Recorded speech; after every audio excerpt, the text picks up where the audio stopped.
এই এই রায়ের আসলে কোনো মূল্য নেই। আমি শহীদ মীর মুগ্ধর বাবা, আজকে যে রায় হয়েছে আমরা এটাতে সন্তুষ্ট না, রায় আমরা মানি না, আমরা প্রয়োজনে আবার আপিল করব। আজকে যে কোর্ট আমাদেরকে যে রায় দিয়েছে আমরা সন্তুষ্ট। এই রায়ের আসলে কোনো মূল্য নেই যদি শেখ হাসিনা এবং সাবেক খুনি স্বরাষ্ট্রমন্ত্রীকে দেশের মাটিতে নিয়ে এসে এই রায়টি কার্যকর না করা হয়, এবং যতদিন না পর্যন্ত এই রায়টি কার্যকর না করা হবে ততদিন পর্যন্ত এই ফ্যাসিস্ট হাসিনা বাহিনীর যারা আছে, তাদের দোসররা আছে, তারা বহাল তবিয়তে এই দেশের মাটিতে ঘুরে যাবে এবং বিভিন্ন রকম প্রোপাগান্ডা করে যাবে।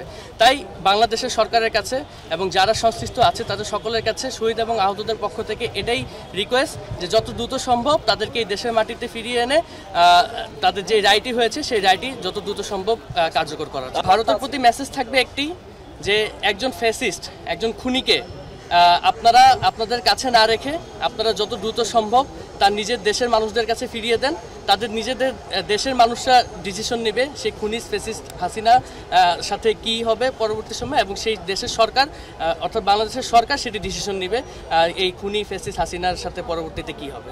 শহীদ পরিবার এবং আহত পরিবার কেউই এই রায়তে সন্তুষ্ট না। সাবেক আইজিপি চৌধুরী আব্দুল আল মামুন, যিনি আমাদের ভাইদের হত্যার সাথে জড়িত আছে, সরাসরি যিনি পুলিশ বাহিনীকে নেতৃত্ব দিয়েছে, তার যে রায়টি হয়েছে সেই রায়টিতে আমরা কেউই সন্তুষ্ট না, এবং এই রায়টি আজকের দিনে একমাত্র একটি জিনিস যার মাধ্যমে আজকের দিনের সম্পূর্ণ সন্তুষ্টিতে অর্জন করা সম্ভব হয়। সুযোগ আছে, আমরা সেখানে শহীদ এবং আহতদের পক্ষ থেকে এটিতে আপিল করব। এই রায়ের আসলে কোনো মূল্য নেই যতদিন না পর্যন্ত এই ফ্যাসিস্ট হাসিনা এবং সাবেক ফ্যাসিস্ট স্বরাষ্ট্রমন্ত্রীকে এই দেশের মাটিতে নিয়ে এসে এই রায়টি কার্যকর করা হচ্ছে। তাই এই দেশের সকল জনগণ এবং এই দেশের সরকারের প্রতি আমাদের শহীদ পরিবারদের পক্ষ থেকে এতটুকু আবেদন থাকবে যে যত দ্রুত সম্ভব এই খুনি হাসিনাকে এবং সেই খুনি স্বরাষ্ট্রমন্ত্রীকে এই দেশের মাটিতে ফেরত এনে এই রায়টি যাতে কার্যকর করা হয়, এবং তার মাধ্যমে একটি দৃষ্টান্ত স্থাপন করা হোক, যাতে ভবিষ্যতে যারা দায়িত্বে আসবে, যারা সরকার পরিচালনা করবে, তারা যাতে এর থেকে শিক্ষা পায় এবং কখনো যাতে জনগণের বিরুদ্ধে যে কোনো কাজ করার সাহস না পায়। এই রায়ের মাধ্যমে কি একটা দ্বার উন্মোচন হলো না, যে গুম খুন হত্যা এসব ঘটনার বিচার হয়? অবশ্যই এটি একটি দ্বার উন্মোচন হয়েছে, কিন্তু পরিষ্কার একটি বার্তা যেটি দেশবাসী পাওয়া উচিত, সেই বার্তাটি এখন পর্যন্ত পাওয়া সম্ভব হয়নি। সেই বার্তাটি তখনই পাওয়া সম্ভব হবে যেদিনই খুনি হাসিনাকে দেশে এনে এবং তার দোষীদেরকে দেশে এনে এই রায়টি কার্যকর করা হবে। একদমই সন্তুষ্ট না।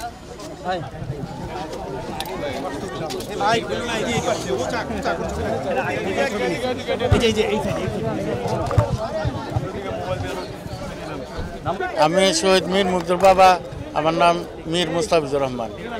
18 জুলাই আমার ছেলে শহীদ হয়, মুগ্ধ। 18 জুলাই শহীদ হয়, 16 জুলাই আবু সাইদ শহীদ হয়, 18 জুলাই আমার ছেলে শহীদ হওয়ার পর প্রায় কয়েক ঘন্টা পরে নেট সব বন্ধ করে দিচ্ছে। যাই হোক, এরপরে আমি আমার ছেলের পরের দিন লাশ দেখলাম, আমরা ছিলাম চিটাগাং।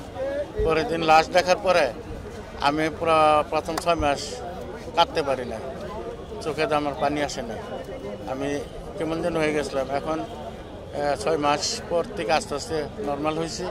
তা আজকে যে রায় হয়েছে, এই রায়ের ব্যাপারে আমি বলবো যে এই রায়ে শুধু যে আইজিপি চৌধুরী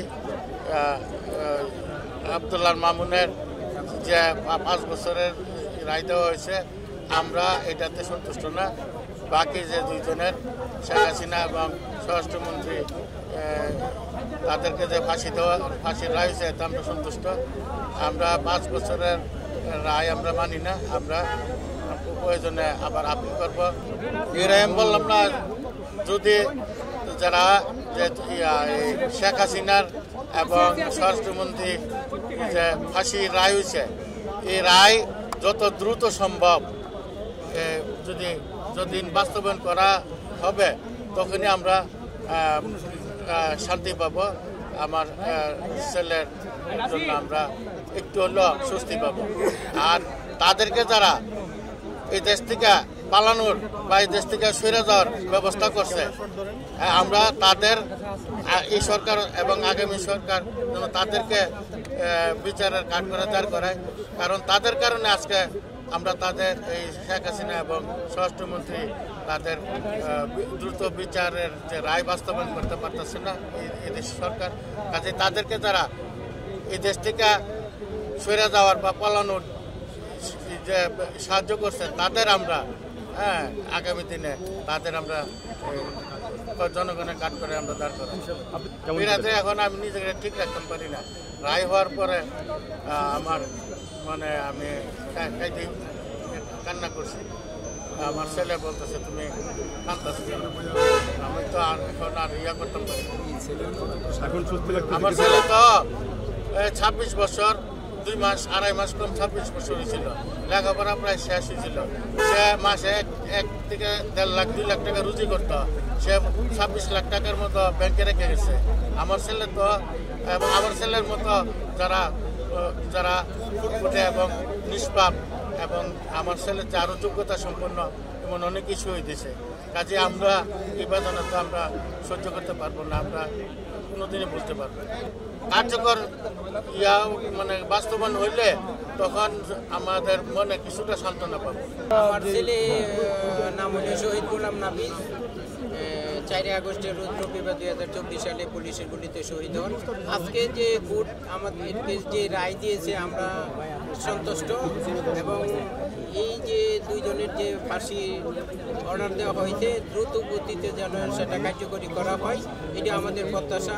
আর পুলিশের আইনজীবীকে যে 5 বছর দেওয়া হয়েছে সেটা আমরা সন্তোষজনক না, তাকে যাবজ্জীবন করার জন্য আমরা বিনীতভাবে এই সরকারকে অনুরোধ করব। এবং আজকে আমরা যদি দ্রুত গতিতে ফাঁসি যদি দেওয়া হয় তাইলে আমাদের যে ছেলেরা মনে করে সারা বাংলাদেশে যে শহীদ হয়েছে এবং আহত হয়েছে কিছুটা হইলেও আমাদের ছেলের যে দুঃখ ব্যথা যন্ত্রণা কিছুটা হইলে আমরা লাঘব করতে পারি। আমি সরকারের প্রতি বিনীতভাবে অনুরোধ রাখতে চাই দ্রুত গতিতে যেন এই সরকারি যেন এই আমলেই যেন নির্বাচনের আগে যেন রায়গুলি যেন কার্যকরী করা হোক, এটি আমি দেশবাসীকে আমি অনুরোধ করব। এবং আমাদের সংবাদ মাধ্যমের ছাত্র জনতা যারা আছে সবাইকে নিয়ে আমরা বিনীতভাবে অনুরোধ করি এই সরকার আমলের জন্য এই রায়কে দ্রুত গতিতে সম্পন্ন করা হোক। 19 জুলাই চিকিৎসা নেই আসলে আমি এক রাত পুরায় আটই ছিলাম, যে কারণ যে আমার যেই দোকানে আমার আশ্রয় দিয়েছিল ওই পাশটা আপনার বিজিবি পুলিশ দিয়ে ঘেরাও করা ছিল ওই দোকানটা, এই জন্য আমি প্রথম দিন চিকিৎসা নিতাম। 19 জুলাই আমি সন্ধ্যার সময় চিকিৎসা জিহাদ ইসলাম। প্রাথমিক সন্তুষ্টি, এটা প্রাথমিক সন্তুষ্টি, যখন এটা কার্যকর হবে পুরো সন্তুষ্টিতে আসবো। অবশ্যই দ্রুত করা উচিত, এটা তো আমাদের যত দ্রুত এটা কোনো কালক্ষেপণ না করে কোনো কিছু কোনো চক্রান্ত সবকিছু চক্রান্তের উপরে সব দ্রুত যতটা করা যায়। সরকারের থেকে কিছু পেয়েছিল? হ্যাঁ অবশ্যই সরকারের থেকে মাসিক ভাতা পাইতেছি এবং আপনার মনে করেন এককালীন কিছু টাকা পাইছি, আর চিকিৎসা খরচ দেওয়ার আশ্বাস দিচ্ছে, ওটার প্রক্রিয়া চলতেছে। আপনি কি করতেন? আপনি কি করতেন? না, সাবেক আইজিবির রায়টা একটু অসন্তুষ্টি আছে। আমি একজন ব্যবসায়ী ছিলাম, ইলেকট্রনিক্স ব্যবসায়ী ছিলাম। আইজিবির 5 বছর এটা। হ্যাঁ আমি চাইতেছি যে আইজিবি মামুন যে